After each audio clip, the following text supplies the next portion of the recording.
Close your eyes and imagine drifting just beneath the ocean's surface, where soft beams of light ripple down through blue water, revealing a hidden world that feels almost like a dream. Tonight, on the Sleepy Explainer, we'll wander slowly through coral reefs, those quiet underwater cities built not by stone and brick, but by tiny living creatures working together over centuries. We'll move gently through their story, learning what they are, how they grow, and why they matter, not in a rush, but in an unhurried way that gives your mind room to drift and rest. If you'd like to help this little channel grow, you can softly tap the like button, subscribe, or leave a comment sharing where you're listening from and what time it is where you are. Settle in, breathe easy, and let the ocean cradle your thoughts as we begin this slow journey into the hidden cities of the sea. Coral reefs may seem at first like nothing more than colourful rocks beneath the surface of the sea, but if you look closely and give yourself time to imagine what is really happening there, you'll begin to see that they are far more than stone or decoration. A reef is alive, though not in the same way a fish or a dolphin is alive, because it is made up of thousands upon thousands of tiny animals called coral polyps. Each polyp is no bigger than a grain of rice, soft and fragile, with a ring of small tentacles that sway in the current like tiny flowers opening and closing with the rhythm of the sea. These little creatures are the builders of the reef, though they don't use tools, and they don't draw up plans. They simply follow the quiet instructions of nature, each doing its part. When a polyp settles down, it begins to build a tiny skeleton beneath itself, out of calcium carbonate, a substance also found in seashells and chalk, hard and durable even in the restless waves. This skeleton is like a little cup, holding the animal in place. When that polyp eventually dies, the skeleton does not vanish, it remains behind, waiting for the next generation to add to it. Another polyp builds another cup on top, and then another follows, and another after that, and in time what was once a bare patch of stone becomes the foundation for something vast. It is like watching a wall rise slowly, brick by brick, only here the bricks are alive for a while, and then become part of the structure when their time is done. Over centuries these cups stack and spread, until you have cliffs, arches and towers under the water, all made not by human hands but by animals so small that most people would never notice them. Imagine if every family that ever lived in a town left their home standing when they moved on, and then the next family built on top of it, and the next, so that the entire town became a living record of its past, layer upon layer of history, with people still living on the uppermost floors. That is what a reef is like. The living part of the reef is only a thin skin on the surface, a fragile layer of polyps, feeding and growing, while beneath them lies the massive skeleton of all the generations that came before. This is why reefs can be so large, stretching for hundreds of kilometers, yet still remain alive, because what you see is not one moment, but thousands of years of patient construction. The shapes these colonies form are many. Some grow into branching structures that look like forests of stone trees, their limbs spreading out into the water where fish dart in and out like birds in a canopy. Others grow into mounds as round as boulders, firm and solid like watchtowers standing guard. Some create delicate fans, thin and flat, swaying gently like lace curtains in a slow underwater breeze. If you look at a single coral colony, you may find thousands of polyps all connected together, sharing resources, passing food from one to another, so that the entire colony functions almost like one larger being. And when colonies grow near each other, they eventually merge, weaving themselves together until entire landscapes take form. Over decades, and then centuries, these colonies knit into one another, rising and spreading until they become the vast structures we call reefs. If you imagine yourself drifting slowly over one, you would see ridges and valleys, towers and caves, a whole city with streets and courtyards. Though none of it was designed, none of it was planned. It grows quietly, patiently, in a rhythm that is almost invisible to human eyes. Watch a reef for a few hours and it will look still, unmoving, but return after many years and you will see that it has changed, grown, and stretched toward the light above. This is the paradox of coral reefs. They are both still and always moving, both fragile and enduring, both alive and made of the remains of lives long past. And because of this, they are able to house not only the builders themselves, but countless other creatures that arrive seeking food and shelter. Even in this first glance, you can begin to see why people compare them to cities. They are neighbourhoods of stone, filled with residents large and small, each one playing a role in the balance of the place. A reef is not a single animal, and it is not simply a pile of rock. It is both, and more. It is an ancient archive of the sea's patience, a living layer resting on the bones of its ancestors, a home that grows quietly and endlessly, reminding us that even the smallest of creatures can shape something that lasts for millennia. And so, when we speak of coral reefs, we are really speaking of entire communities, of builders and residents, of structures and stories.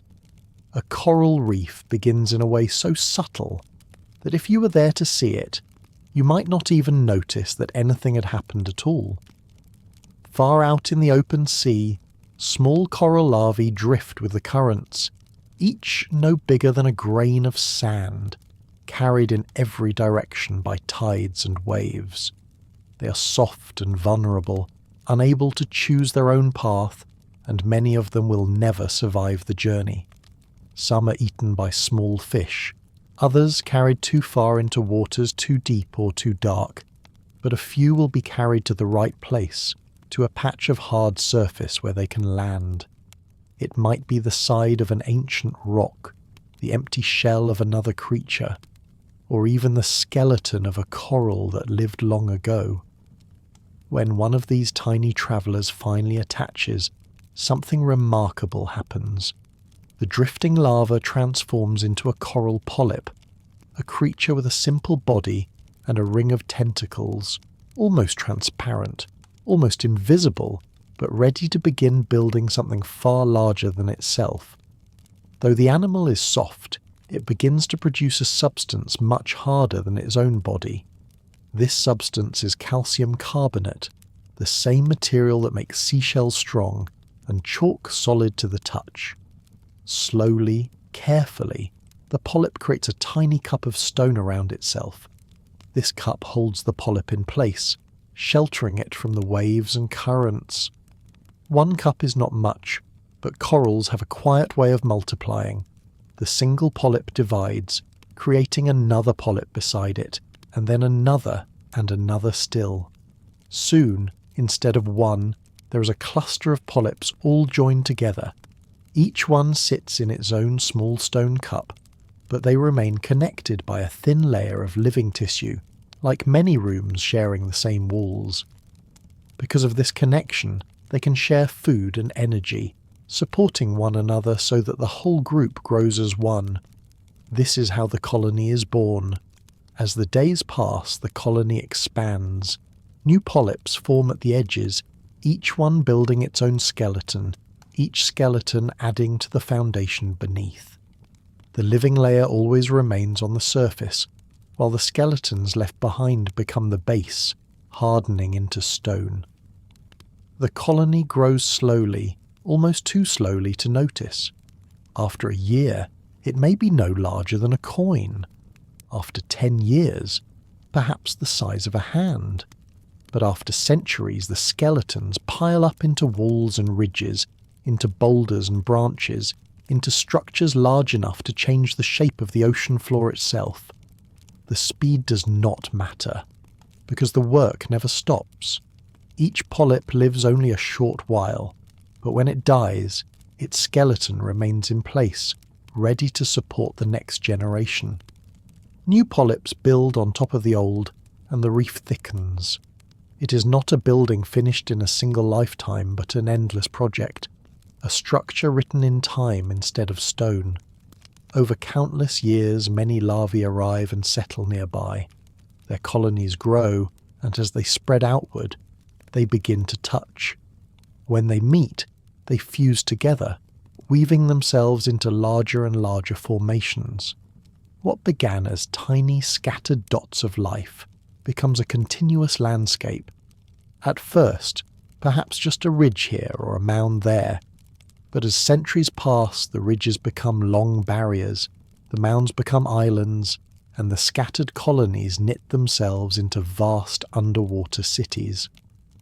All of this begins from the simplest act, a single larva anchoring itself to stone, beginning a process of building and dividing that will repeat again and again until the reef stretches further than the eye can see.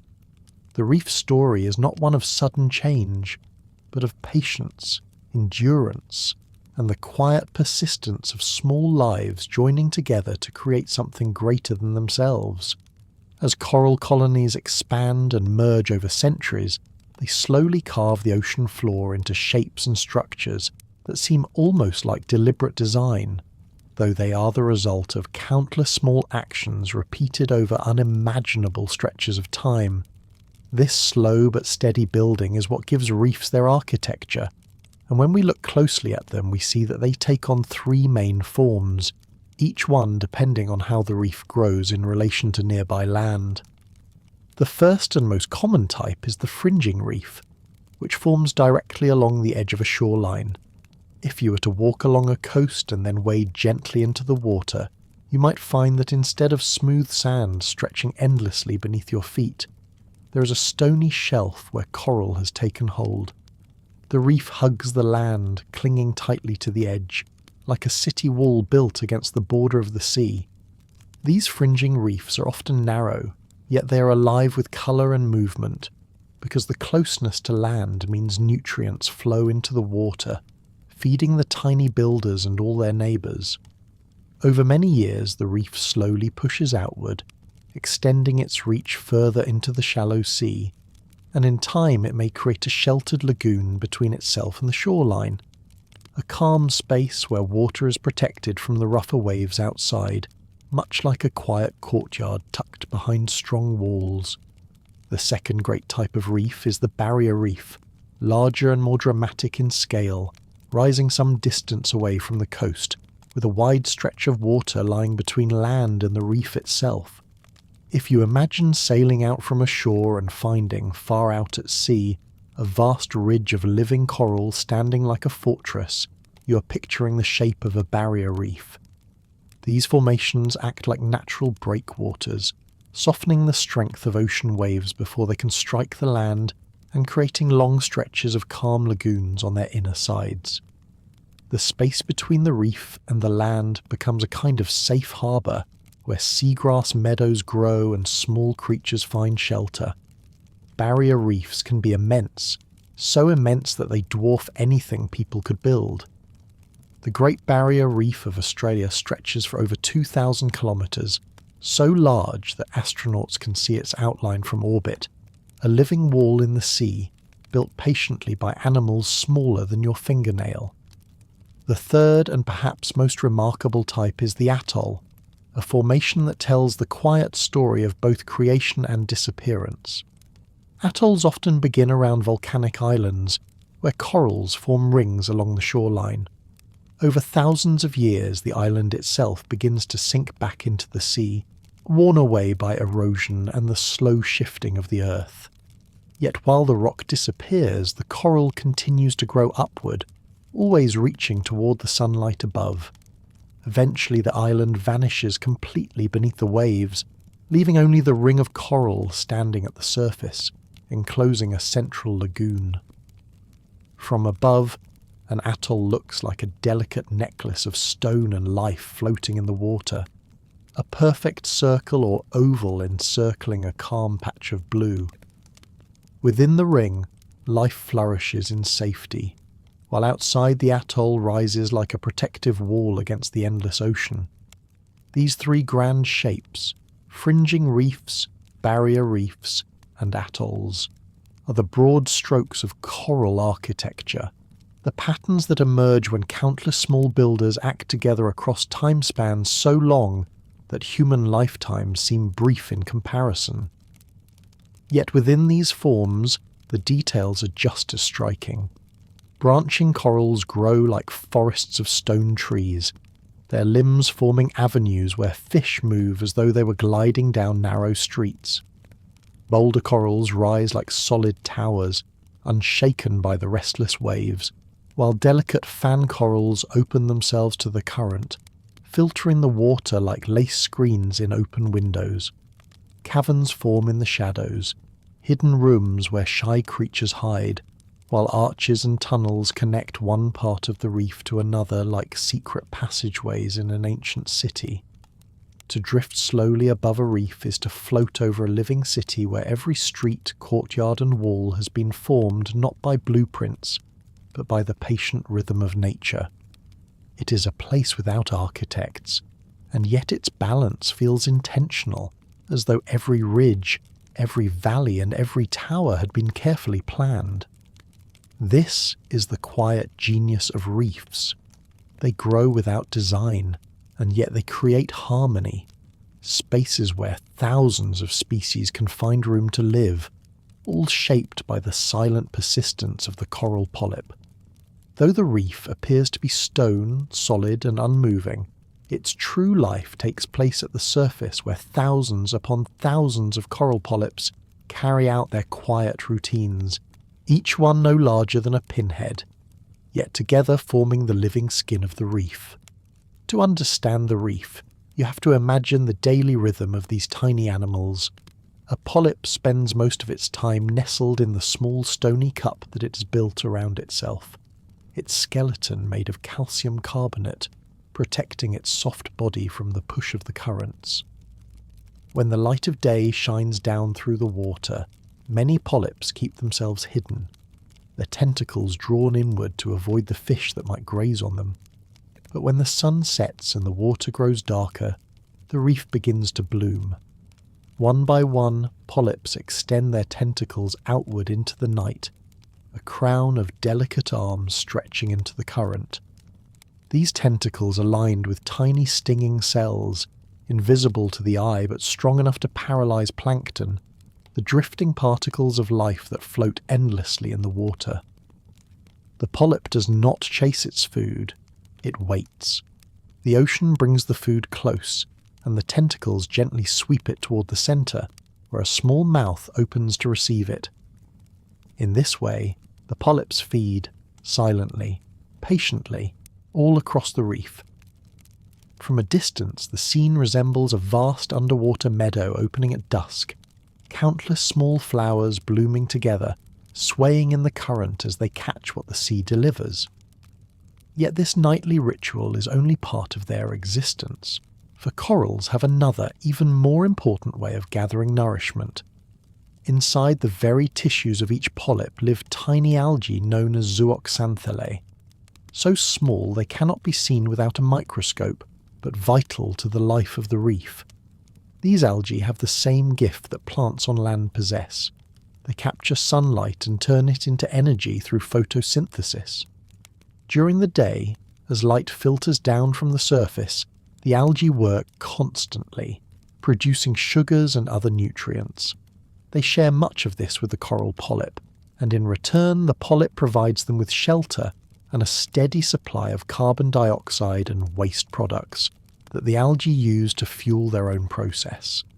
It is a perfect exchange, a partnership so close that the lives of the two are inseparable. Without the algae, the corals would struggle to build their vast structures, because the food they catch at night is not enough to sustain them. With the algae, however, they thrive, growing faster, producing more skeleton, and supporting entire communities of life. This relationship explains why reefs are found only in shallow, clear waters where sunlight can reach them. If the water is too murky or too deep, the algae cannot capture enough light, and without them, the corals cannot flourish. the beauty of the reef is also tied to this partnership, for the algae add their own golden and greenish tones to the coral's colours, giving reefs the bright hues that make them appear so alive. So the daily life of a coral polyp is shaped by two rhythms. At night, its tentacles reach out to catch plankton drifting in the dark. During the day, it gathers energy through the work of the algae living within it, tiny partners that never leave. These two sources of food together allow the polyp to survive and to continue its role as a builder of stone. It is not a busy life, not one of movement or sound, but one of quiet persistence, each small creature carrying out the same simple tasks again and again. And yet, when multiplied by millions, these small daily acts form the foundation of an entire world beneath the sea, a city that never sleeps, built from patience, sunlight, and the endless drifting of the ocean. Inside the soft tissues of every coral polyp live countless microscopic algae, so small that you would never notice them drifting in the water, yet they are among the most important partners in the ocean's story. These algae are called zooxanthellae, and though their name may sound complex, their purpose is simple and elegant. They live inside the very cells of the coral, sheltered within, and in return they provide food. Through the process of photosynthesis, they capture sunlight and turn it into sugars and nutrients.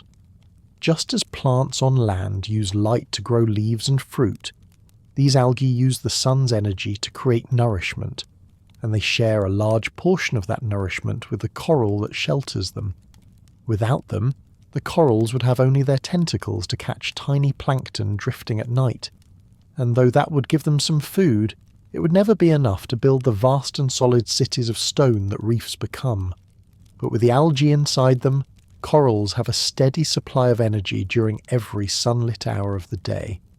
In return for this gift, the coral polyp provides a safe home, a stable place where the algae are protected from being swept away by currents or eaten by other creatures. The coral even provides carbon dioxide and waste products from its own body, and these become fuel for the algae to use in their photosynthesis.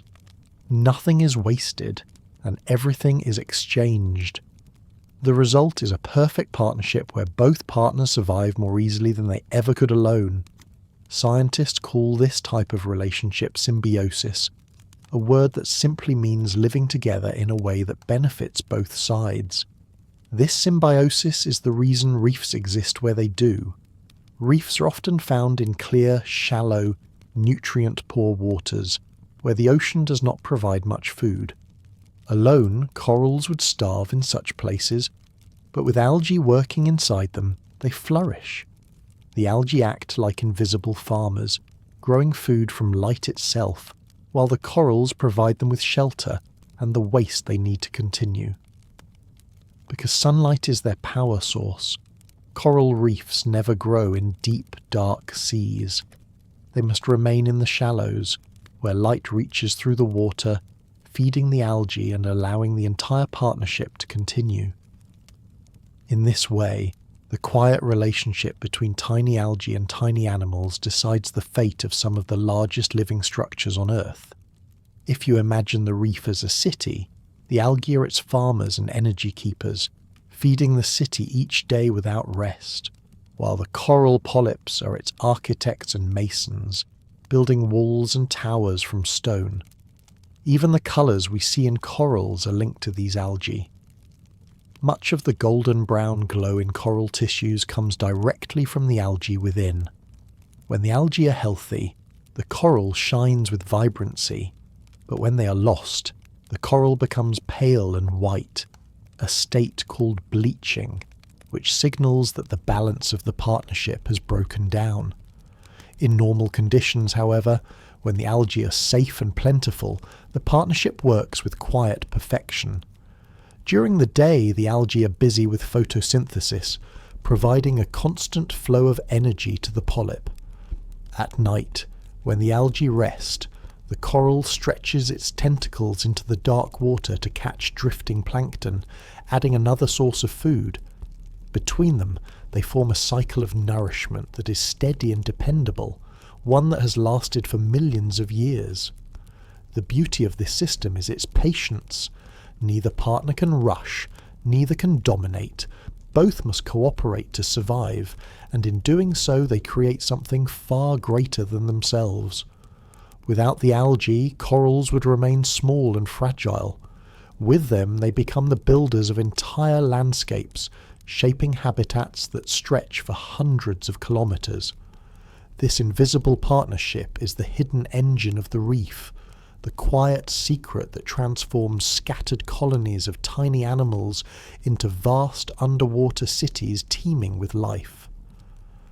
When sunlight filters down through the shallow waters of the tropics and reaches a coral reef, it brings to life a sight that feels almost like a dream, because what lies below is not a bare landscape of stone, but a living canvas of colour painted slowly and patiently over centuries. The hues of the reef come from many sources, and each adds its own layer to the palette.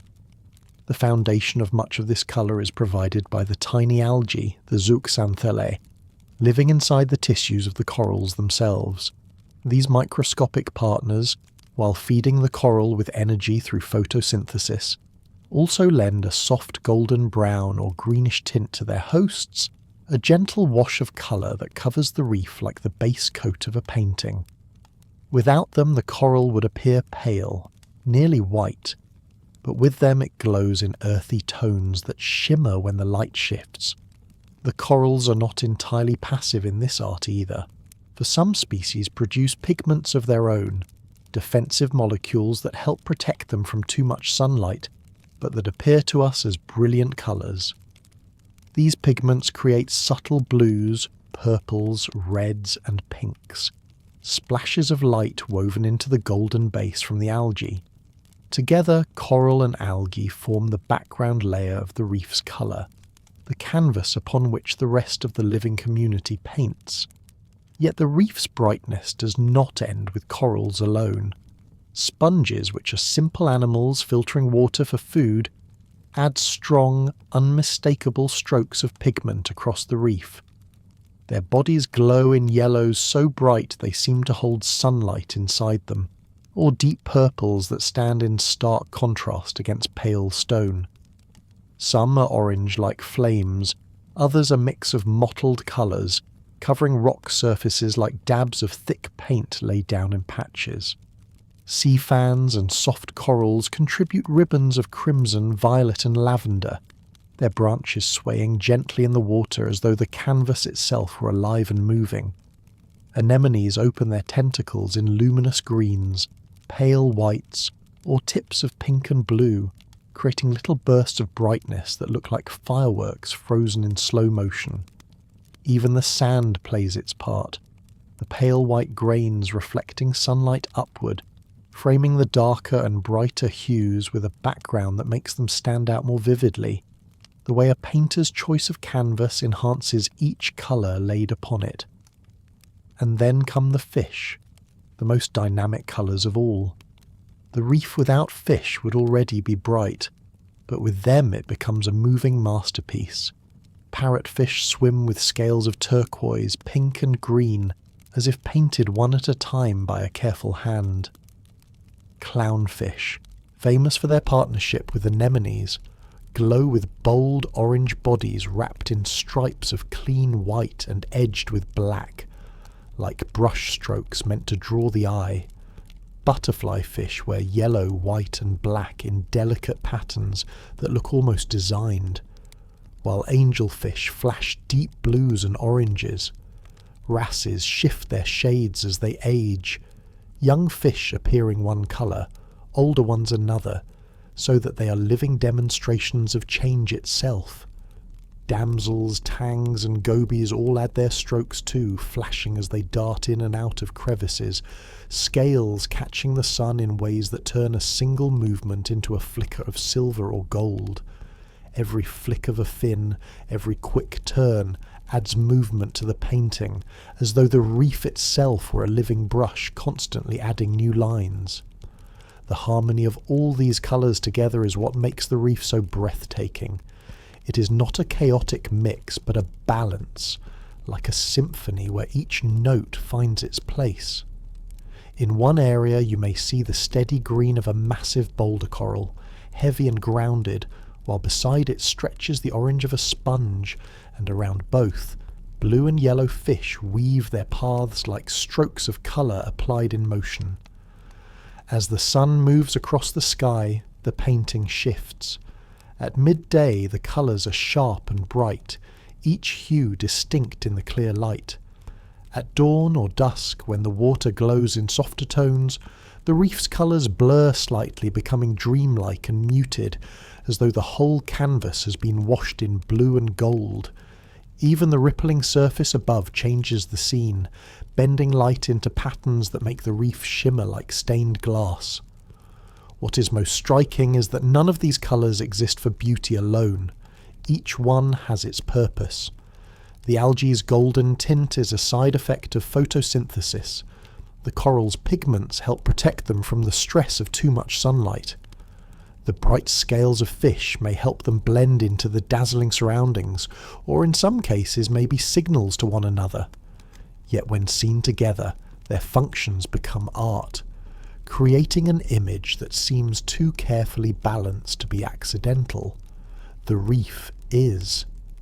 Not a static painting hung on a wall, but a living artwork that remakes itself every moment, every shift of light, every movement of fish. To drift above it is to look down on a masterpiece still being painted, an endless blending of shades that has no beginning and no end, shaped not by brushes but by life itself, by algae and coral, sponges and fish, all layering their colours into a scene as vast and changing as the sea. If the corals are the architects of the reef, and the algae are the quiet farmers, then the fish are its citizens, filling the streets and courtyards of this underwater city with movement, colour and endless variety. From the smallest to the largest, each fish has its place in the community, and together they bring life and motion to what would otherwise be only stone and silence. Among the tiniest of these citizens are the gobies, little fish no longer than your finger, who make their homes in the crevices of corals and sponges. They perch on branches, darting out to snatch passing food, and often act as cleaners, picking parasites from the bodies of larger fish. Their lives are quick and cautious, always aware of the shadows above, but they are vital to the reef, the smallest residents keeping the city healthy.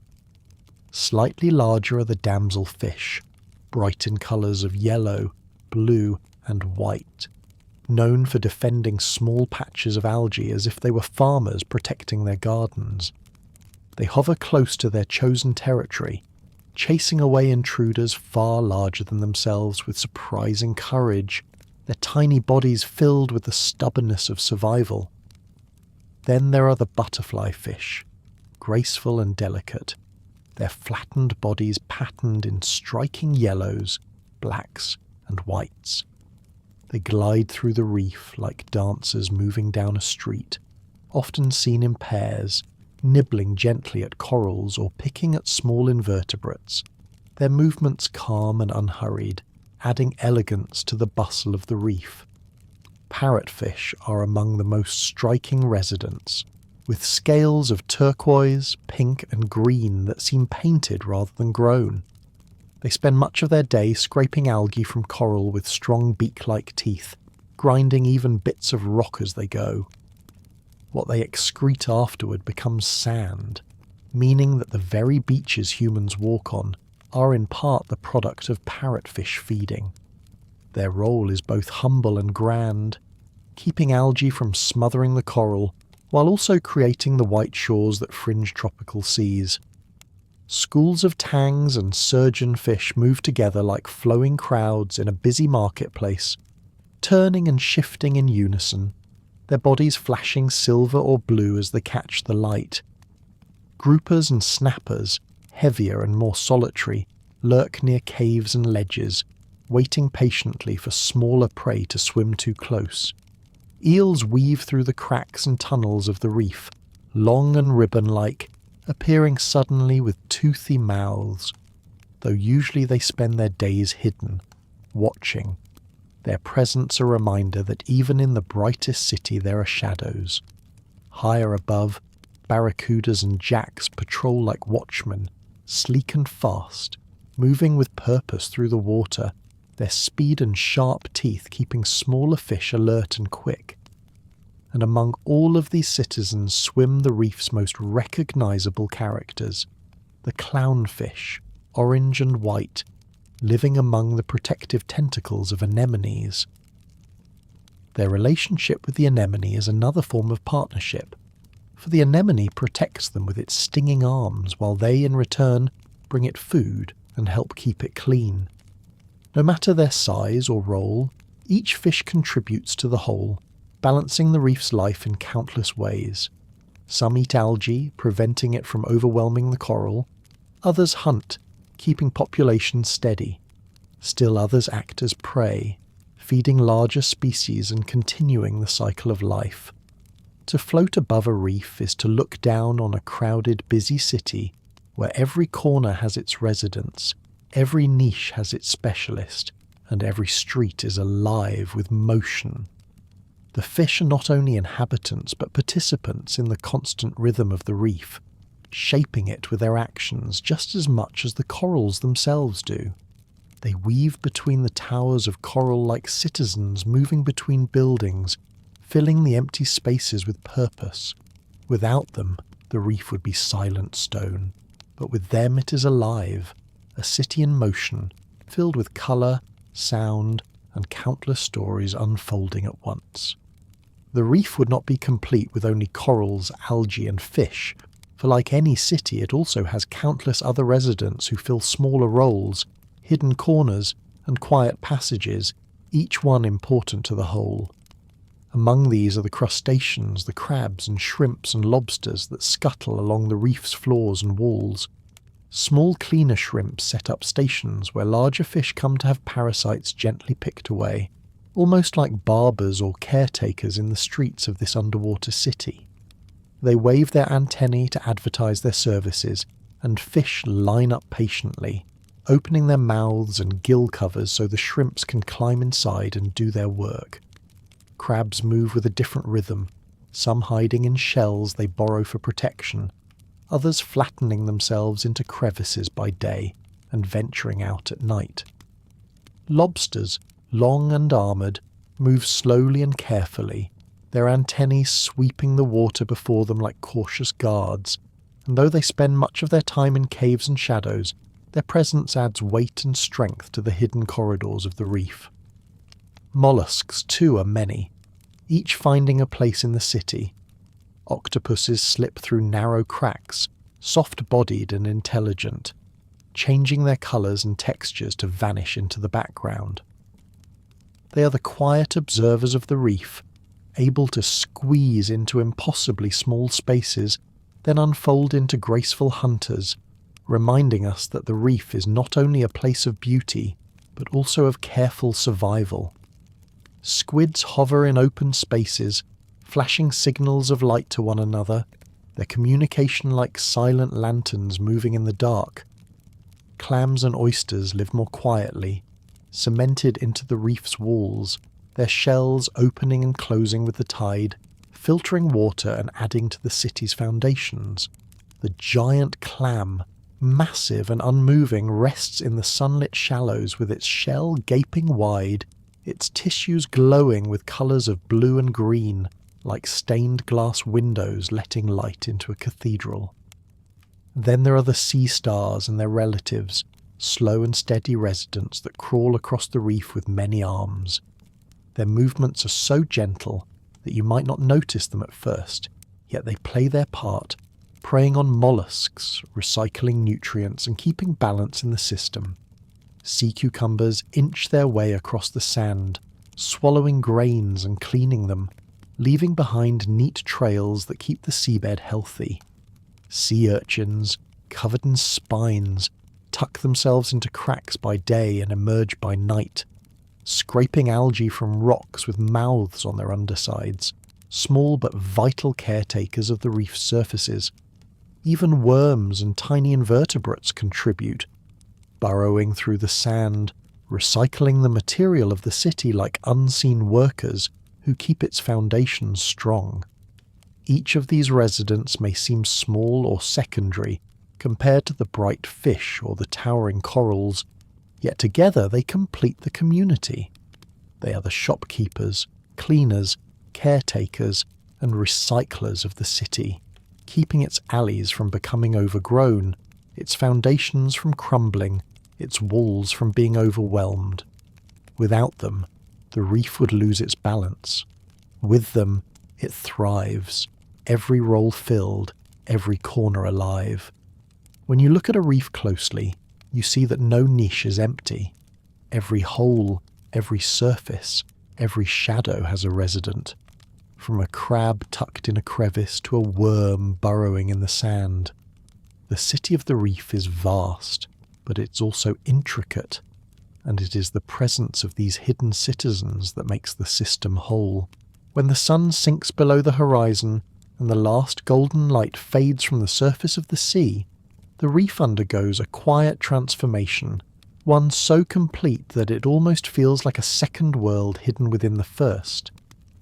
During the day, the reef is busy and crowded, its streets filled with fish darting in every direction. Parrotfish scraping algae from corals, butterfly fish weaving between branches, damselfish guarding their patches of algae with restless energy. But at night the tempo softens, the city slows, and many of the bright daytime citizens retreat into hiding.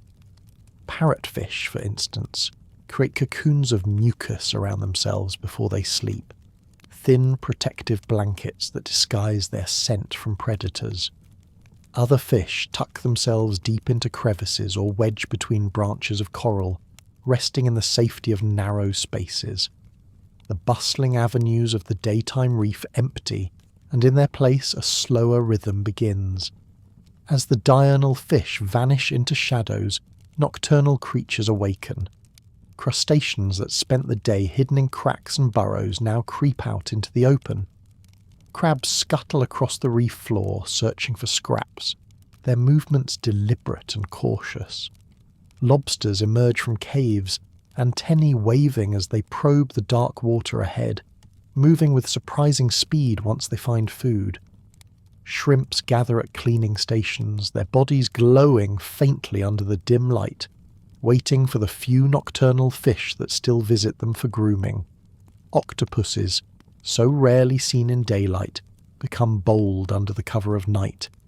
They slip out of hiding, changing colours as they glide silently across the reef, arms exploring every crevice. Their intelligence shows in their hunting as they stalk crabs and small fish, curling their flexible bodies around prey with quick precision. Moray eels, too, leave their daytime dens, winding through the labyrinth of coral like long ribbons of shadow, their mouths opening and closing steadily as they breathe, giving them a constant expression of silent menace. Where daytime fish travelled in busy schools, nighttime hunters prowl alone, each moving slowly and deliberately, their senses tuned to the dim light and faint vibrations of the dark sea. The water itself feels different at night. Without the strong rays of the sun, the reef is bathed in blue and silver from the moon above, and in the stillness, the faint lights of bioluminescent creatures flicker. Small plankton drift in glowing clouds, tiny sparks in the water, like stars scattered across the reef's courtyards. Some fish flash briefly to confuse predators, while others use their glow to find mates or signal to their kind. The reef at night is not silent, but its sounds change. The snapping of shrimp, the rustle of crabs on stone, the distant calls of nocturnal fish create a softer, slower music, less frantic than the daytime chorus. It is the lull of a city after dark, when the crowds have gone home and only a few lanterns remain lit. To drift above the reef at night is to see another side of its life, calmer, more cautious, but no less alive. Every resident adjusts to the rhythm of the sun, and as one group sleeps, another takes its place. This endless shift between day and night is part of the reef's cycle, balancing activity so that every creature has its time and space. And just as the reef's sights and movements change after sunset, so too does its voice, the soundscape that tells its story in ways the eye cannot always see. Though many people imagine the underwater world is completely silent, the reality of a coral reef is quite the opposite. For beneath the surface, the reef is alive with sound, a constant chorus that fills the water day and night, subtle to human ears yet vital to the creatures that live there. The most common and continuous sound comes from snapping shrimp, tiny crustaceans hidden in burrows and cracks across the reef.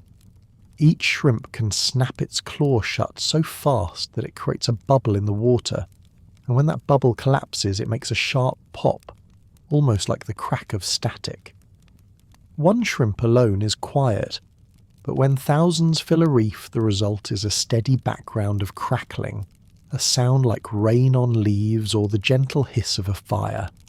This crackle is so consistent that sailors centuries ago referred to reefs as noisy ground, because they could hear the faint popping even through the thick wooden hulls of their ships. Layered over this constant crackle are the voices of fish, for fish are far from silent.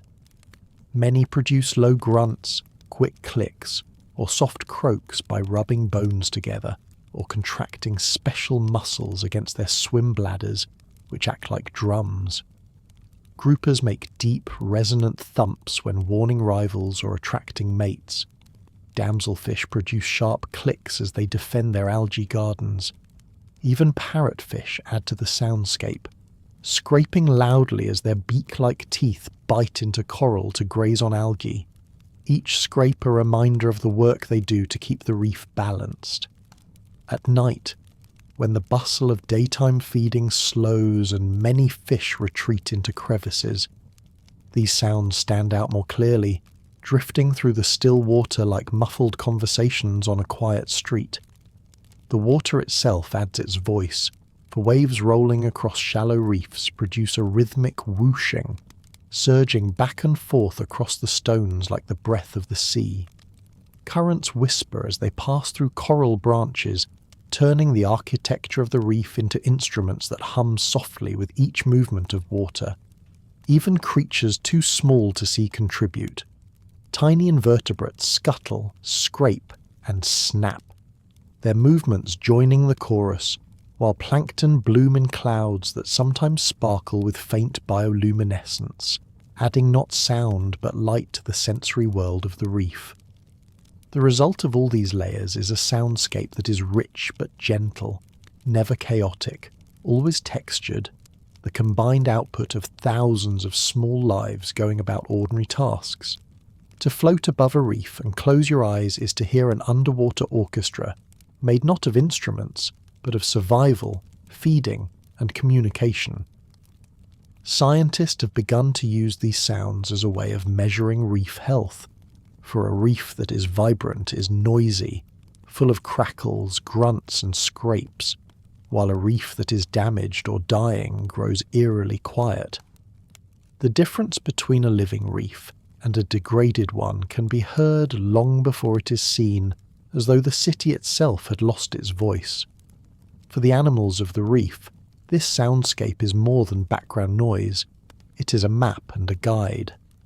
Many young fish begin their lives as drifting larvae out in the open ocean, carried by currents for days or weeks. When the time comes to settle and find a home, they use sound to guide them. The crackling of shrimp, the grunts of fish, the hum of water through coral, all these serve as beacons that tell the larvae a reef is near. They swim toward the chorus, following the faint crackles and murmurs until they find the city of stone and life, where they will grow into adults. In this way, the reef's voice ensures its future, calling new generations home to continue the cycle. What may sound to us like soft static or distant rustling is in fact a living language, one that keeps the reef connected and thriving. The soundscape of a reef is not loud, not overwhelming, but steady and enduring, like the pulse of a city that never sleeps. It is a constant reminder that even when everything seems still to our eyes, life is always in motion, always speaking in tones too subtle for us to hear unless we listen closely. For countless creatures of the sea, a coral reef is not simply a home where they spend their adult lives. It is first and foremost a nursery, a cradle, where the smallest and most fragile beings can begin their journey in safety before venturing out into the wider ocean. The reef's intricate structure, with its ridges, crevices, caves and lagoons, provides the perfect environment for young life to take its first steps, or in this case, its first swims. In the open ocean, a larva or juvenile fish would be exposed to every danger: swift predators, strong currents, and a lack of places to hide. Survival in those waters is a matter of chance, and only a few would ever reach adulthood. But within the shelter of a reef, the odds shift, because the stone towers and branching corals form endless hiding places, where small bodies can slip away from the eyes of larger hunters. A predator may roam the reef, but it cannot fit into the narrow cracks between coral branches or into the tunnels beneath boulders, and it is there that the young find their refuge. It is not just the physical protection that makes reefs nurseries, but also the calmness of the waters they create. Many reefs form lagoons on their sheltered sides, patches of water shielded from heavy waves and currents. In these lagoons, the water is quieter, food particles settle more easily, and tiny creatures can feed without being swept away. For larval fish, this environment is essential. Having drifted in the open ocean for days or weeks, guided at last by the crackling soundscape of the reef, they settle in these calm shallows, slipping among corals, seagrass beds and mangroves, all of which connect to the reef and expand its nursery grounds. Here they feed, here they learn to dart quickly in and out of cover, and here they grow large enough to survive the wider sea. Among the reef's many citizens, each has its way of turning the city into a safe cradle. Damselfish, for instance, guard patches of algae that they farm, and within those patches their young find both food and protection, the parents defending them fiercely against intruders. Clownfish raise their young within the arms of anemones, whose stinging tentacles ward off most predators, creating a soft fortress around the vulnerable fry.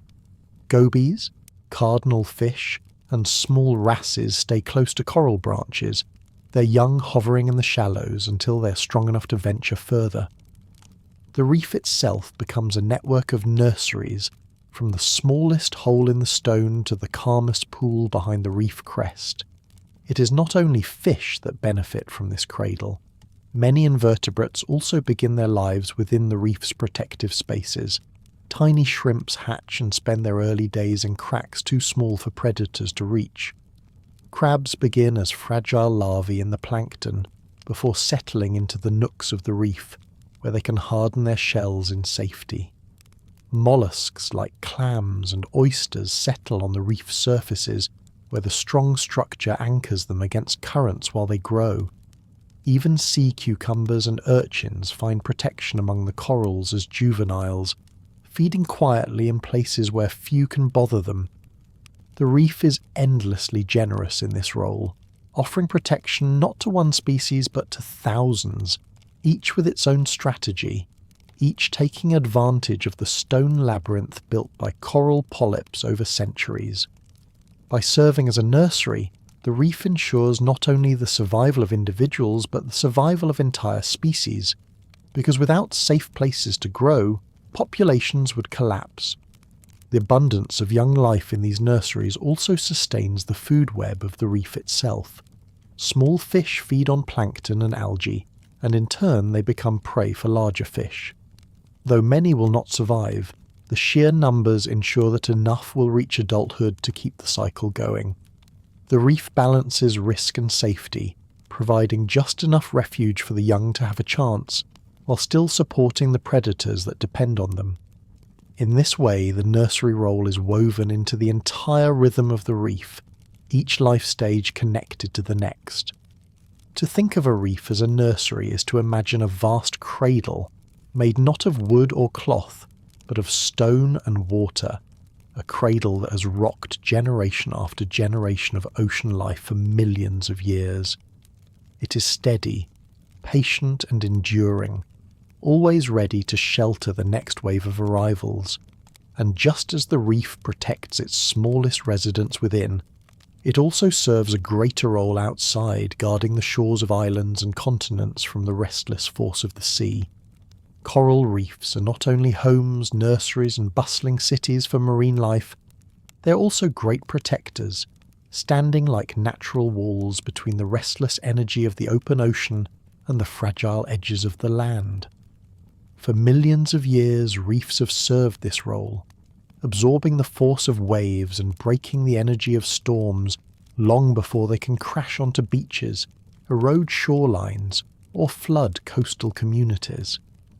Their massive limestone skeletons, built slowly by countless generations of polyps, rise just beneath the surface, forming ridges that take the brunt of the sea's power. When waves roll across the ocean and strike a reef, the energy is broken apart, dispersed by the jagged structures, the towers, the ridges, and the labyrinth of corals. By the time the water passes over the reef and into the calmer lagoons behind, it has lost much of its force, becoming gentle swells instead of crashing breakers. This function is invisible when the seas are calm, but during storms it becomes undeniable. Cyclones, hurricanes and typhoons send massive waves across the ocean surface, waves that, without reefs, would smash directly into low-lying islands and coasts. But reefs act as buffers, reducing the heightened strength of these waves, sometimes by more than 90%, turning what could be devastation into survivable surges. For small islands especially, reefs are not luxuries. They are lifelines, providing the first and most reliable line of defence against the fury of the sea. Beyond protecting the land, reefs protect the people who live upon it. More than 500 million people worldwide depend on reefs, not only for food and livelihoods, but also for safety. Fishing villages, coastal towns, and even entire nations built upon low coral islands are shielded every day by reefs that stand silently offshore. Unlike concrete seawalls which crack and crumble over time, reefs renew themselves as long as the conditions are right. They grow slowly but continuously, repairing damage, adding new layers of stone, and adapting to the shape of the waves they face. In this way, they are both fortresses and gardens, strong yet alive, protective yet beautiful. The protection they provide extends beyond storms to erosion itself. Over long spans of time, the waves that strike coasts wear away beaches and cliffs, carrying sand and rock back into the sea. Reefs slow this process by intercepting the waves before they ever reach the shore. The sand that parrotfish produce when they feed on corals accumulates behind the reef, helping to build and replenish beaches instead of allowing them to wash away. In this sense, reefs are not only defenders but builders, shaping coastlines and keeping them stable.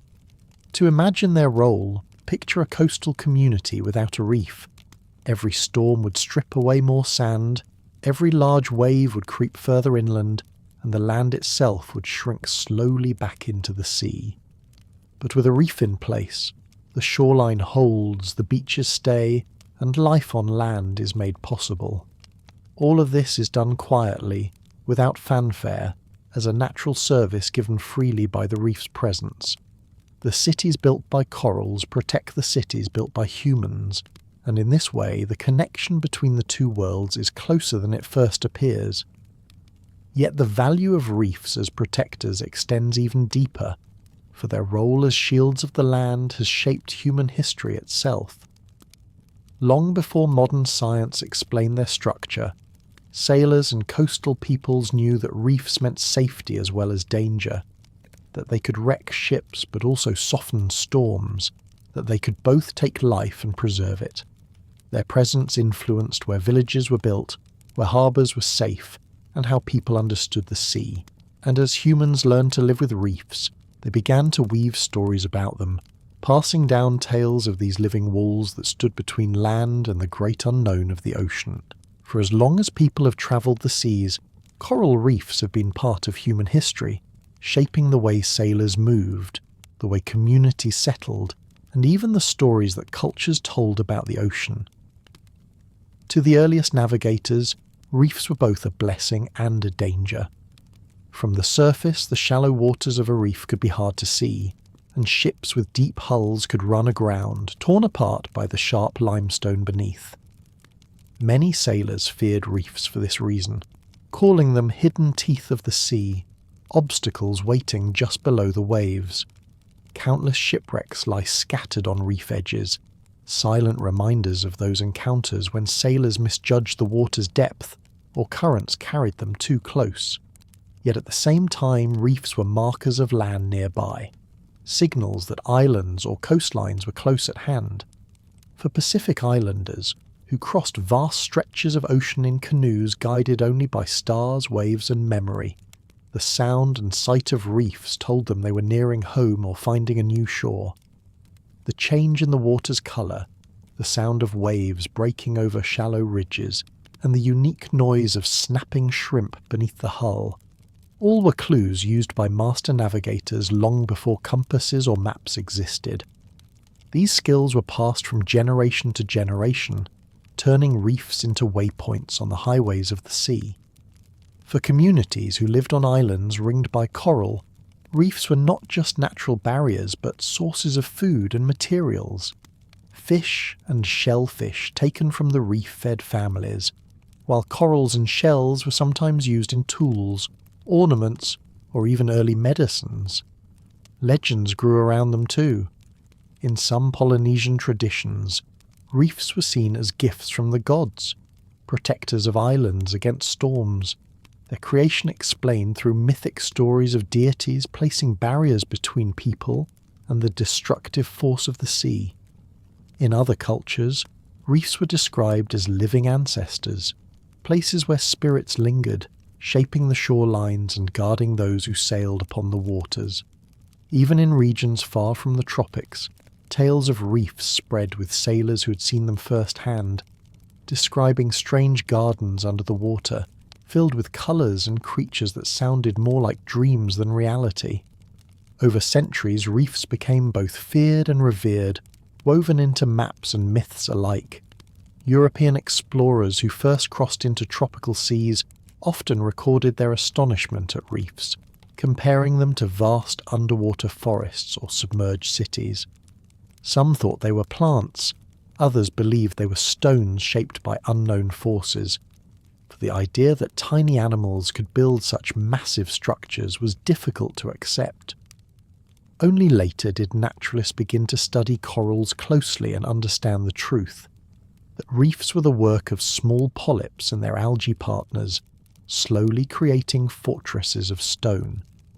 Charles Darwin, known best for his theory of evolution, also spent years studying reefs and proposed explanations for how atolls formed, showing that science too was drawn into their mystery. Reefs, then, are as much part of human history as they are part of nature's story. They fed our ancestors, protected our villages, guided our ships, and filled our imaginations with tales of hidden worlds beneath the sea. Even now, coastal communities continue to celebrate reefs in festivals, songs, and stories, recognizing them as part of their heritage as much as their environment. To look at a reef is not only to see an ecosystem, but to glimpse a thread that connects human lives across centuries, tying the survival of people and the endurance of these stone cities together. And within that connection lies another story, one of how reefs have quietly offered humans something even greater than food or protection. For hidden in their creatures are clues that have led to new discoveries in medicine and healing. Beyond their role as guardians of coastlines and nurseries for life, coral reefs hold yet another gift, one that reaches far beyond the ocean and into human lives on land. for hidden among their countless residents are chemicals and compounds that have inspired medicines. In the crowded and competitive world of the reef, every creature must find ways to defend itself, to ward off predators, to fight infections, and to survive in close quarters with thousands of neighbours. Unlike large animals that can run, hide, or fight, many reef organisms are small, soft, or fixed in place, and so instead of relying on speed or armour, they rely on chemistry.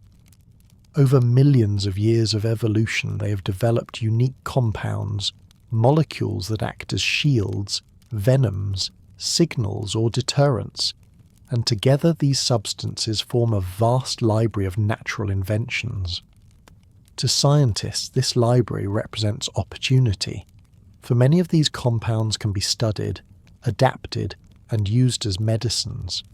Sponges were among the first reef organisms to reveal their secrets. Though they appear simple, filtering water through their porous bodies, sponges are masters of chemical defense, producing substances that keep bacteria, fungi, and other invaders from colonizing them. From these chemicals, researchers have developed new antibiotics and antiviral medicines, some of which are now used to fight diseases in humans. Certain sponge-derived compounds also showed activity against cancer cells, leading to treatments that slow or disrupt the growth of tumours. What began as a defence in the reef became a tool for healing in hospitals far away. Soft corals, delicate and flexible, also produce protective chemicals. In the wild, these substances discourage predators or prevent overgrowth by other organisms, but in research they have shown promise as anti-inflammatory agents and even as potential therapies for cancer. Each compound is a piece of survival strategy written by nature, and when scientists study them carefully, they sometimes find ways to apply that strategy to human illness. Mollusks, too, have surprised us with their chemical arsenal. Cone snails, for example, are slow-moving hunters, yet they survive by producing venom that can instantly paralyze fish. Within that venom are hundreds of different molecules, each targeting nerves in precise ways. Researchers discovered that some of these molecules can block pain signals in humans with remarkable effectiveness. From this discovery came a new class of painkillers, far stronger than morphine but without the same addictive risks, a gift drawn from the venom of a small snail living quietly among the corals. Even algae contribute, producing pigments and compounds that help protect them from sunlight or microbes. These same substances, when studied, have been found to have antioxidant or antimicrobial properties, and some are now being explored as treatments or supplements for human health. Microorganisms living in the reef, sand and corals add even more diversity, each one with unique metabolic tools that might one day inspire new antibiotics or antiviral drugs. When you step back and look at the reef in this way, it becomes not only a city of stone, colour and movement, but also a living pharmacy, where every species holds knowledge written into its chemistry. And yet, what we have discovered so far is only the beginning. Scientists estimate that we have studied only a small fraction of reef organisms in detail, and many more species remain undiscovered, their secrets hidden in tiny bodies, buried deep within coral branches or tucked away in caves. Every reef that disappears takes with it unknown possibilities, cures that might have eased suffering but that will now remain forever out of reach. The reef, in this sense, does not only serve the ocean but humanity itself, offering tools that heal our bodies, protect our lives, and inspire new science. It reminds us that the survival of these ecosystems is bound to our own future, that preserving reefs is not simply about saving beauty or biodiversity, but also about safeguarding a source of knowledge and healing that has been building quietly for millions of years. When you picture a coral reef, it is easy to see the fish, the colours, the shapes, and the protective role they play against storms. But hidden within that same city of stone are gifts as subtle as they are powerful. gifts that connect the fate of a small sponge or snail to the fate of a patient in a hospital bed. The reef whispers not only of survival, but of healing, and in its patience and complexity it shows us how much remains to be discovered, and how fragile the opportunity truly is if the reefs continue to vanish.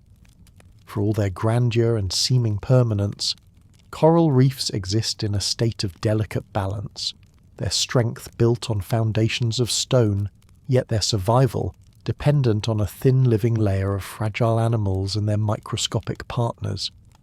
To the eye of a diver or the gaze of a satellite, reefs appear immovable, massive ridges stretching for hundreds of kilometres, but the truth is that they rely on conditions so precise that even small changes can ripple through the entire system. One of the most significant challenges they face is the warming of the oceans, a change that has crept in gradually yet powerfully as the climate shifts. Corals live within a very narrow band of temperature, comfortable only in waters that are neither too cold nor too warm, and when those waters rise even by a few degrees for too long, the relationship between the coral polyps and their algae begins to unravel. The algae, stressed by the heat, begin to malfunction, producing toxins instead of nourishment, and the coral has no choice but to expel them. Without their partners, the corals lose their main source of food, and the colours that made the reef glow with life fade away, leaving the skeletons bare and pale in a process known as bleaching. A bleached coral is not instantly dead. It continues to live for a time, but without its algae it is weakened, vulnerable, less able to fight off disease or to grow. If cooler waters return quickly enough, the algae may come back and the coral can recover. But if the stress continues, the coral eventually starves. This is one of the clearest signs of the fragility of reefs, that such immense structures, thousands of years in the making, depend on relationships so sensitive that a slight change in temperature can decide their fate. Warming is not the only pressure, for pollution too seeps into the ocean and reaches reefs in many ways. Sediments from rivers, stirred up by deforestation or construction on land, cloud the water and block the sunlight that algae require for photosynthesis. Without clear water, the partnership between algae and coral weakens, and the reef loses energy. Fertilizers and nutrients washed into the sea fuel the rapid growth of algae on the surface of corals, smothering them and taking up the space that polyps need to breathe and feed. Pesticides and chemicals disrupt the delicate chemistry of the reef, while oil spills coat its surfaces in layers that prevent life from thriving. Even plastics, now found in every corner of the sea, drift down onto reefs, breaking into smaller and smaller fragments that lodge inside the tissues of corals and other animals, confusing their bodies and weakening their defences. Overfishing adds another layer of challenge. Many fish that live on reefs are not only citizens of the city but caretakers of its balance. Parrotfish and surgeonfish graze on algae, keeping it in check and preventing it from overwhelming the coral. When these fish are removed in large numbers, the balance tips and algae grows unchecked, covering corals and blocking light. Predatory fish too play their role in controlling populations of smaller species, and when they are lost, the web of life begins to tangle and break. Every removal alters the city, and each loss makes the reef less resilient when other challenges arise. Even the storms that reefs have always endured become more destructive when reefs are already weakened. Normally reefs act as shields, breaking waves and absorbing energy, and though storms can damage them, healthy reefs recover, their polyps repairing broken branches and rebuilding shattered structures. But when corals are already stressed by warming or pollution, their skeletons break more easily, their tissues heal more slowly, and what was once a natural cycle of damage and repair becomes a slow decline. This fragility is not a sign of weakness, but a reflection of the reef's dependence on balance. For millions of years, corals have thrived because the conditions they needed were steady. But when those conditions change too quickly, their patience becomes a disadvantage, for they cannot adapt at the same speed. Yet fragility does not mean helplessness. In places where conditions improve, where waters cool, or where human impact is reduced, corals have shown remarkable resilience.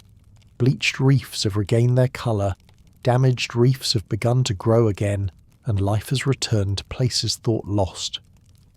The fragility of reefs, then, is not only a warning but also a reminder that their survival depends on stability, on the balance of temperature, light, clarity, and life being maintained. It is also a reminder that what seems unshakable can be vulnerable, and that the beauty of reefs exists only because of millions of small lives cooperating in harmony. To see this fragility is to understand more deeply what happens when that harmony is broken, and it leads us gently to the phenomenon known as bleaching, the most visible sign of stress in these hidden cities of the sea. Bleaching is the most visible sign of stress in coral reefs, a quiet but striking transformation that turns colourful, living cities into pale skeletons. To understand bleaching, you must picture the relationship at the heart of coral life, the bond between the polyp and its algae. Normally, the tiny algae inside the coral's tissues provide food through photosynthesis, capturing sunlight and sharing it as energy, while the coral gives the algae shelter and the waste products they need to survive. This partnership is the foundation of reef life, but it is also delicate, and when conditions grow too harsh, the relationship begins to break down. The most common trigger is heat. When ocean waters grow warmer than usual, even by just a degree or two for weeks at a time, the algae inside the coral start to produce harmful byproducts instead of food. The coral, sensing the danger, expels the algae from its tissues. Without its partners, the coral loses both nourishment and colour, and the bright browns, greens and golds that came from the algae vanish, revealing the stark white skeleton beneath its thin, transparent body. This is bleaching, and though the coral is still alive, it is weakened, as if the city walls were standing but empty, their citizens gone. To the eye, a bleached reef looks ghostly. Where once there were rich, vibrant colours, now there are pale branches and domes, white against the blue water, sometimes tinged with faint pastel shades, as the coral struggles to hold on. Fish may still swim among the branches, but the reef itself looks drained of its life. Bleaching does not always mean immediate death. If temperatures cool and conditions improve quickly enough, algae can return, recolonizing the polyps and restoring the partnership. In these cases, the reef recovers, its colours slowly returning, and life continues. But if the stress remains for too long, the corals starve, unable to get enough food from their tentacles alone, and then they die. Their skeletons remain, but without living polyps to build on them, the reef begins to crumble, eroded by waves and overtaken by algae. Pollution too can trigger bleaching, by clouding the water, blocking light, or poisoning the algae so they cannot function properly. Even changes in salinity or extreme low tides can cause corals to lose their partners. No matter the cause, the result is the same. The reef loses its colour, its energy, and much of its resilience. The tragedy of bleaching lies in its scale. A single colony can bleach, but so can entire reefs, stretching for miles, all turning pale in a short time if the waters remain too warm. Yet even within these ghostly landscapes, hope can be found. Some corals survive better than others, holding on to their algae longer or recovering more quickly when conditions improve. Scientists study these survivors to understand how reefs might endure in the future. Bleaching, then, is not just a sign of loss, but also a sign of how sensitive reefs are to their environment. It shows how tightly life on the reef is tied to balance, and how quickly that balance can be disturbed. To see a bleached reef is to see both fragility and persistence, a reminder that while these cities of stone seem eternal, their living skin depends on conditions remaining just right. And when bleaching spreads, the effects ripple outward, for the reef is more than coral alone. It is the foundation of an entire web of life. A coral reef is not just a collection of corals, fish and sponges. It is a web of life, a network in which every strand is connected to another, and when one strand weakens, the whole begins to change. At its centre are the coral polyps and their algae, tiny lives that build the skeleton of the reef and provide the energy that sustains it. Around them gather fish, crustaceans, mollusks, worms, and countless other creatures, each filling a role, each dependent on the others.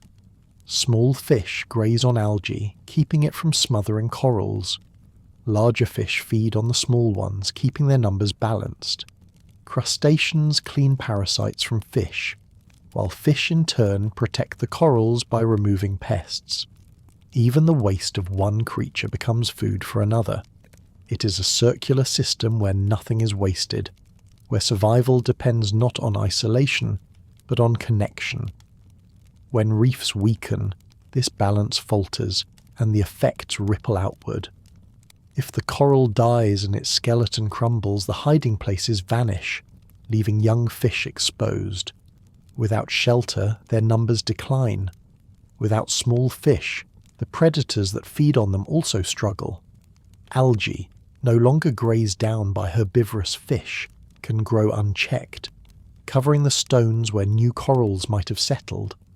A reef that loses its corals becomes flat and barren, a city without streets or homes, and the citizens drift away. The loss is not felt only by the creatures that live there. Humans too are woven into this web, often without realizing how closely. Millions of people rely on reefs for food, catching fish that breed and grow among the coral. Without reefs, these fisheries shrink, and with them the meals and livelihoods of entire communities. Reefs also support tourism, drawing divers and travellers who bring income to coastal villages and nations, and they shield coastlines from storms as living breakwaters that blunt the power of waves. When reefs weaken, these protections fade, leaving shores more vulnerable to erosion and flooding. In this way, the collapse of a reef is not a quiet, isolated event, but a change that touches families, economies, and nations. The oceans themselves feel the absence as well, for reefs are nurseries for countless species, many of which travel far beyond the reef as adults. Tuna, snapper, and other wide-ranging fish depend on reefs for their early stages of life. If the nurseries vanish, the open ocean loses future generations. Sea turtles, which graze on seagrass beds, are connected too, for those meadows grow healthier in the calm lagoons behind reefs. Without reefs, the balance of the wider ocean shifts. Fewer young fish enter the sea, fewer predators thrive, and the entire food web becomes thinner, weaker, less able to recover from natural changes. The reef is therefore more than a place, it is a hub, linking the lives of small and large, near and far, land and sea. When it flourishes, the web is strong, and its strands support one another. When it falters, the unravelling does not stop at the reef's edge but spreads outward, affecting waters and people who may never see the reef at all. And yet, just as damage spreads, so too can care. For reefs are not lost forever when they weaken. If conditions improve, if protection is given, the web can begin to mend. Fish return, corals regrow, connections reform, and the city awakens again.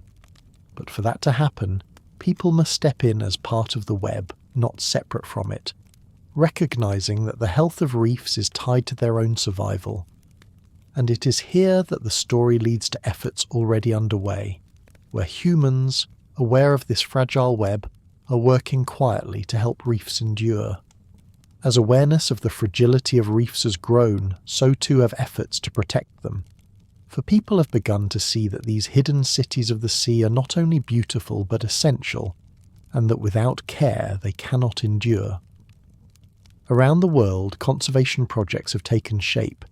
each one like a hand reaching out to steady the reef and give it a chance to recover.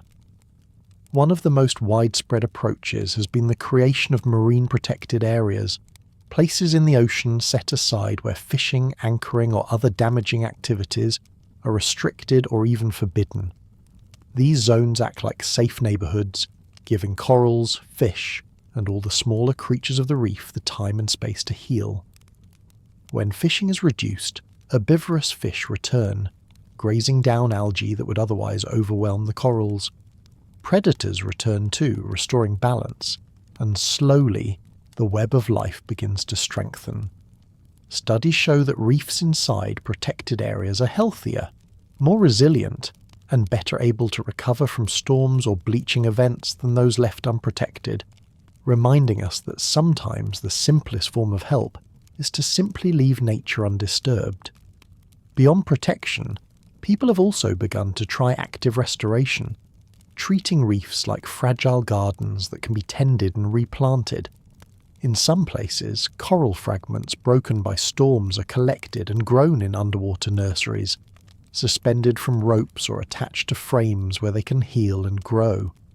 Once they are strong enough, they are returned to damaged reefs, where they attach and continue to expand. Other projects involve carefully selecting coral species that show greater resistance to heat or disease, with the hope that by planting these resilient corals, future reefs will endure more easily in changing seas.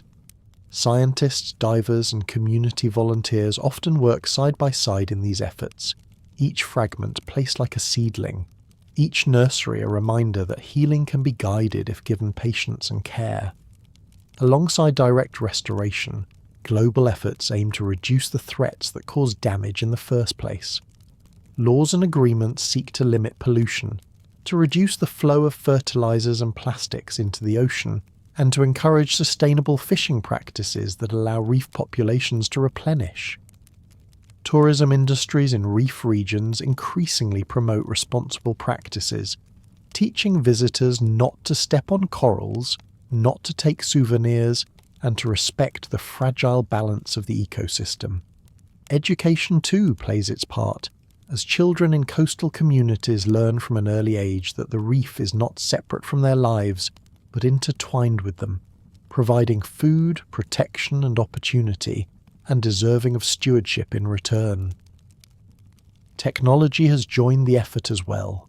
Drones, satellites and underwater robots now monitor reefs, mapping their health, detecting bleaching events, and tracking the success of conservation.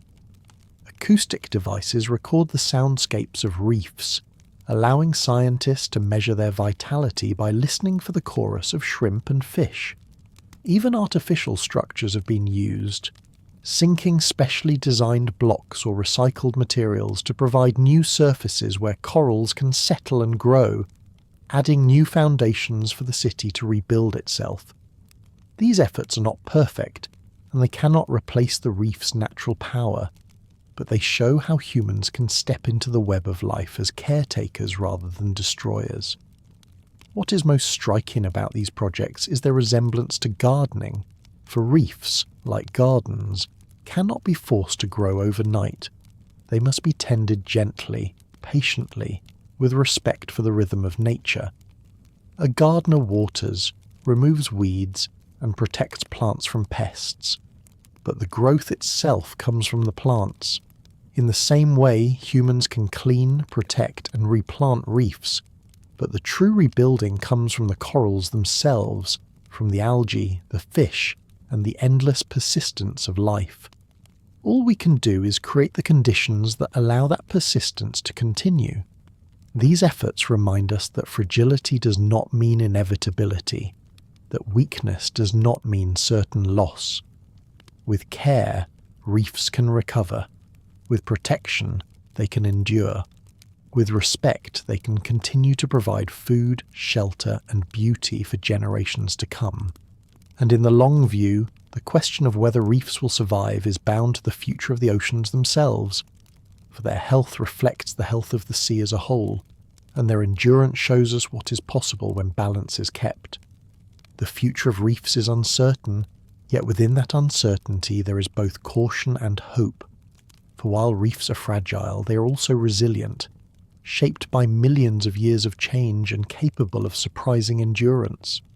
To imagine what lies ahead, we must first consider how reefs have always adapted. Over long stretches of time, corals have survived ice ages, shifting sea levels, and natural warming and cooling, slowly moving their ranges or adjusting their growth to new conditions. Today the pace of change is faster than before, and that is what makes their future more precarious. Yet scientists are beginning to see that some corals may already be adapting. In certain regions, species have shown an ability to tolerate higher temperatures, keeping their algae partners even in warm waters. Others seem to switch to different strains of algae, ones that can survive heat better, allowing the partnership to continue. These signs suggest that while many reefs may struggle, others may endure by shifting their makeup, their very communities changing in response to the new world around them.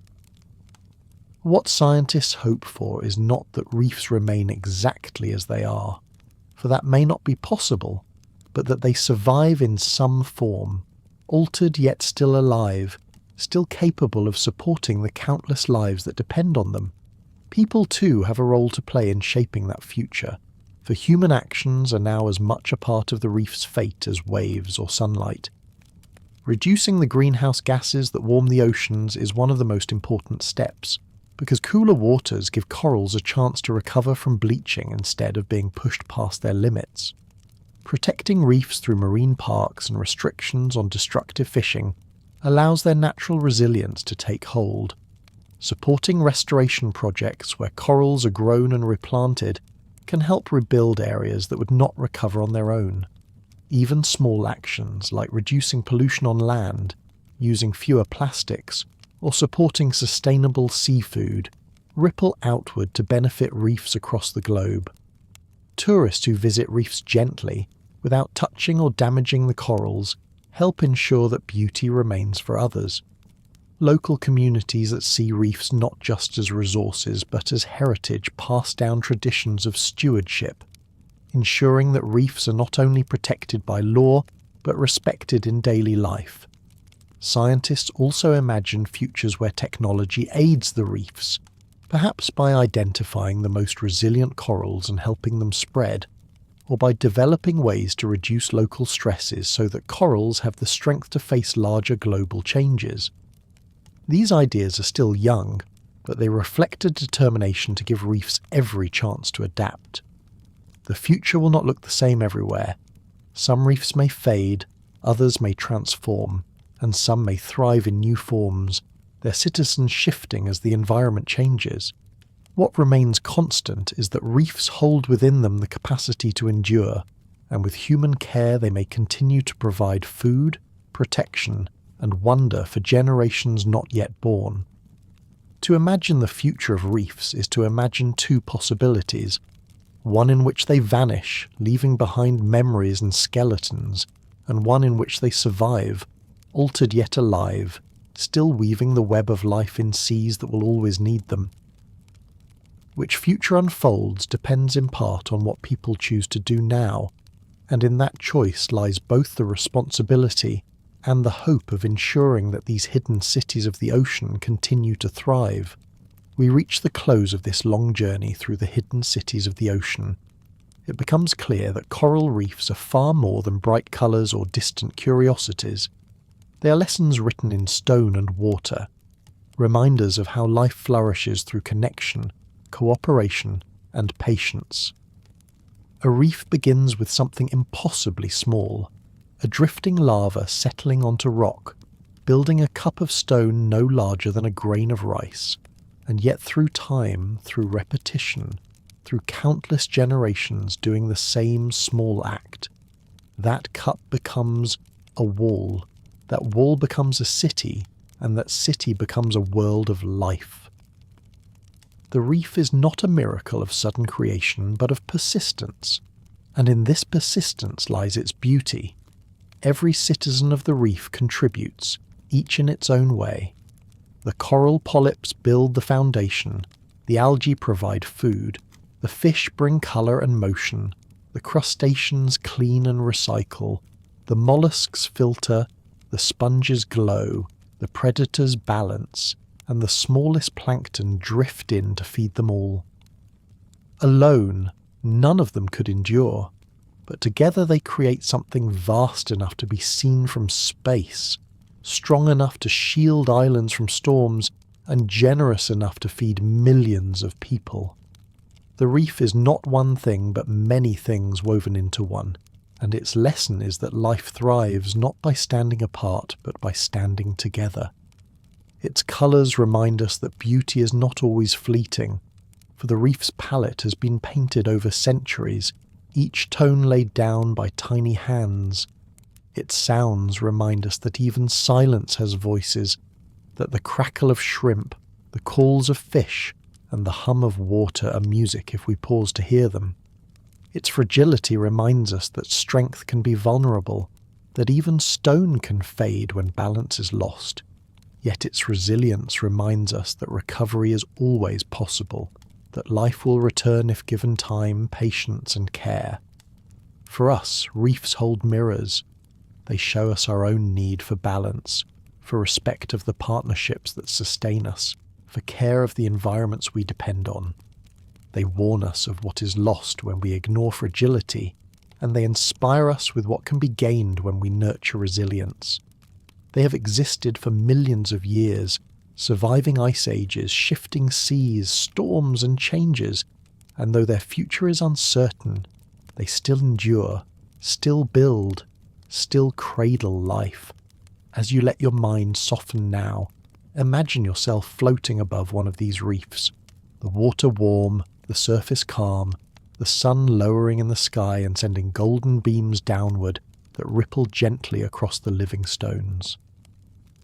Beneath you, the reef stretches like a vast garden, corals rising as towers and branches, fish weaving like citizens in a busy square, sponges glowing as lanterns, anemones waving in slow rhythm. You hear the crackle of shrimp, soft and steady, like the faint hum of a fire far away. You feel the movement of water, slow and even, passing across your skin like breath.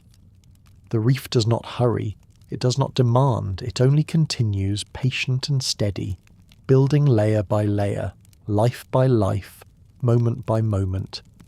Let that patience settle into you.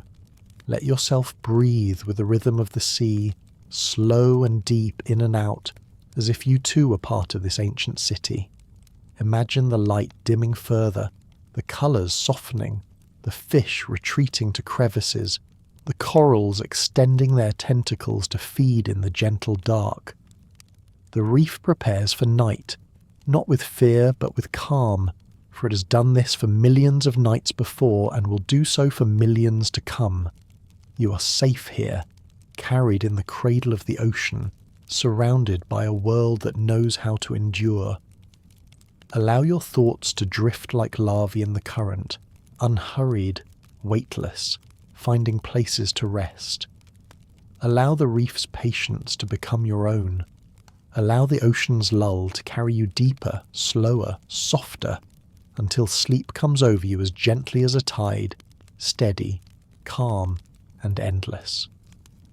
The reef continues its work, silent and persistent, building beneath the waves, and you too may rest now, knowing that life, like the reef, is carried forward by patience, by connection, and by the quiet rhythm of time.